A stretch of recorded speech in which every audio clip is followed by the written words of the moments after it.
Recording. I'm going to start that recording again. Hold on. There's a false start recording. Recording. This is going out live on Twitch. Find me on Twitch, twitch.tv, Jesse Steele, and jesse.coffee. You can just scroll down and you can see recent Twitch stuff there.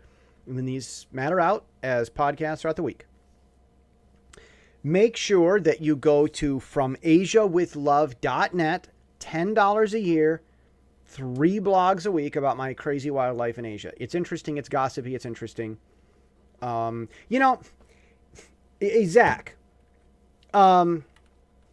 your wife might like reading about it. Like if you're a dude, like women tend to like this. I don't know what it is. If you're a guy, think about gifting this to your wife. You can get it $10 a year. It's not expensive. $10 a year. There's a $3 a month option because you're cool and you want to pay more. And if you're one of the $3 a month people, then you're in line for other fun stuff. Like if I ever do a t-shirt, I might just mail a t-shirt to someone who's been I'll send surprises maybe. But that's just like you want to give me money is what that is because you like me over here. But $10 a month or $10 a year, excuse me. It's there. Okay. I've done enough about promoting myself. But like there's stuff I'm doing like today. I don't know if you're watching on the video, via Twitch, and eventually I will be pushing these to YouTube as archives later on at some point. But I'm wearing the Incas of Herb shirt today. I did that in The Point, and I did that at the what is it? The Pacific Daily Times editorials, because I've been working on coding this week. So I wear the shirt that fits with what I've been working on this week. And something very interesting happened this week.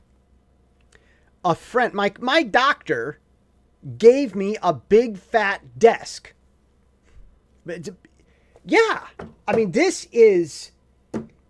I didn't know that desk was a verb until I got this desk. I am learning how to desk. This thing's got so many drawers. It's got, you know how really good desks have like drawers in these flat platforms you can pull out for extra spaces to set stuff. And well, imagine that type of design built by one of these guys that builds these folding collapsible furniture house things in Asia. Like in America, like efficient use of space is kind of a thing, but they've been doing that in Asia for a long time. Roll up beds. They call it lozonglo. It's like a bed loft that sits above a living space, and there's a bed and crawl space for, it's basically doubling your floor space without your bed taking up. Like all that kind of like sleeping in a closet, like literally, no joke. Hong Kong, Taiwan, they've got these things. There's like a great big closet, and it's just exactly the size of a bed mattress. Like literally, the mattress goes up to all the walls, and there's this sliding door. There's this storage space underneath the bed, and you crawl in there and you close the door and you sleep at night. So this type of efficiency, imagine that going into a desk. So this thing's got all kinds of these fantastic, amazing, So I've got this desk, and I still don't know what to put in all these drawers. It's like this desk, it violates space. You know what I'm saying? So like that happened to me this week. So I'm still in desk mode. I'm sorry here. I just need to just look at this thing. It's like, this is how to desk. Like I never would have bought myself a desk. I would have just bought myself a big old slab, but this friend gave me this massive desk. Okay. Well, that was fascinating. Desk. Something else interesting. Oh no, I'm going to save that for the Taiwan special. So you'll get that tomorrow when you or if you want to go to jesse.coffee or watch on Twitch, you can get that. But I'm going to do that next. Some interesting stuff happened in Taiwan this week. We had follow up to elections, and we had there's this kid that's become Christian, and it breaks all the typical rules of Christianity. We're talking total Bible, the typical traditional morals, but it breaks every single rule about the normal way that people become Christian. And it is absolutely phenomenal. This kid's 14, and I'm going to talk about that in the Taiwan special.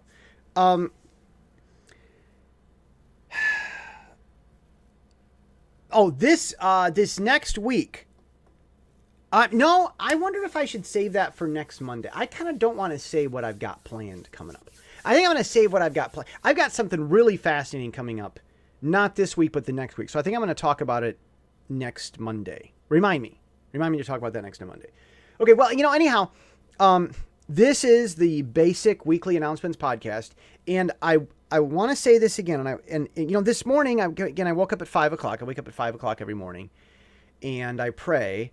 And this morning I was studying, just looking up about being authentic. Being authentic. It's hard to be authentic in anything with media because you have to take your normal way of talking in conversation and you have to put it into a format that seems real but isn't. Because it's all one-sided. You have to separate your words. You have to speak correctly and clearly into the microphone. There's a lot of thinking that goes on to make sure that the media that you're using, microphone, camera, whatever, receives what you're saying and doing correctly. Like if you want it to seem personal in a blog, vlog, okay, we'll say vlog, YouTube, whatever, Twitch, if you want to make it seem truly personal, then the person you're looking at is staring into a camera. That's not just automatic, be natural, authentic. There's a lot of fake stuff going on there. So you have to really be authentic, but you've got to know how to tweak and sort of, modify that so that it fits. And it's a lot to balance. There's a lot that goes into media and stuff and so forth. And as I keep saying, I do this Monday podcast weekly for the sole reason of doing it. Just doing it. On the talk of doing it, I've had some interesting conversations over the past few weeks about getting stuff done. In fact, there was a question that came up on Stack Exchange. The student had trouble with a professor. You're reading another book in class. It's a textbook. Doesn't matter. It's not my class. So I'm marking you absent 2 days. And asked on Stack Exchange on one of the forums, how do I deal with this? And I drafted a letter. And I kind of explained it a little bit. And then here's my letter. Try this.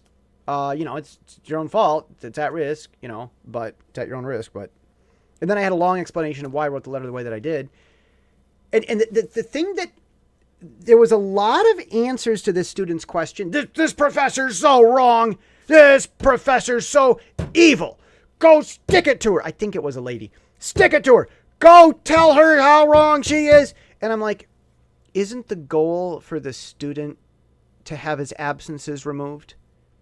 He's not going to do that without respecting the professor. He should have been paying attention and taking notes anyway. I presume it's a he. I didn't even say. And so I wrote a very respectful but very strong response.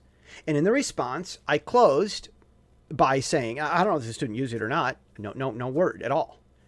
But I closed it by saying, it's within my rights. I'm in ghostwriting here. It's within my rights to appeal to the chair. And if you say no to me, then I will exercise that right because I'm concerned about my grades. But I won't do any more than that. It won't go. I'd go to the chair, give him the same letter. You know exactly what I would do. There's no surprises, and I would stop there. And everybody, you're threatening. You can't do. You had me until you said that you were gonna that or else at the end. And I'm like, no. Making sure that there's no surprises. And always making sure that you know what your rights are and that you're not afraid to exercise them and that you're going to do what's necessary to help your grades as a student or help with what should be important to you. Reminding people of that in conflict is always good. And it's only going to offend people that want to take away your rights. And I don't think that's this professor. that was kind of the lesson this week, and we're out of time. Cheerio, and catch you, well, tomorrow if you're doing the Taiwan special.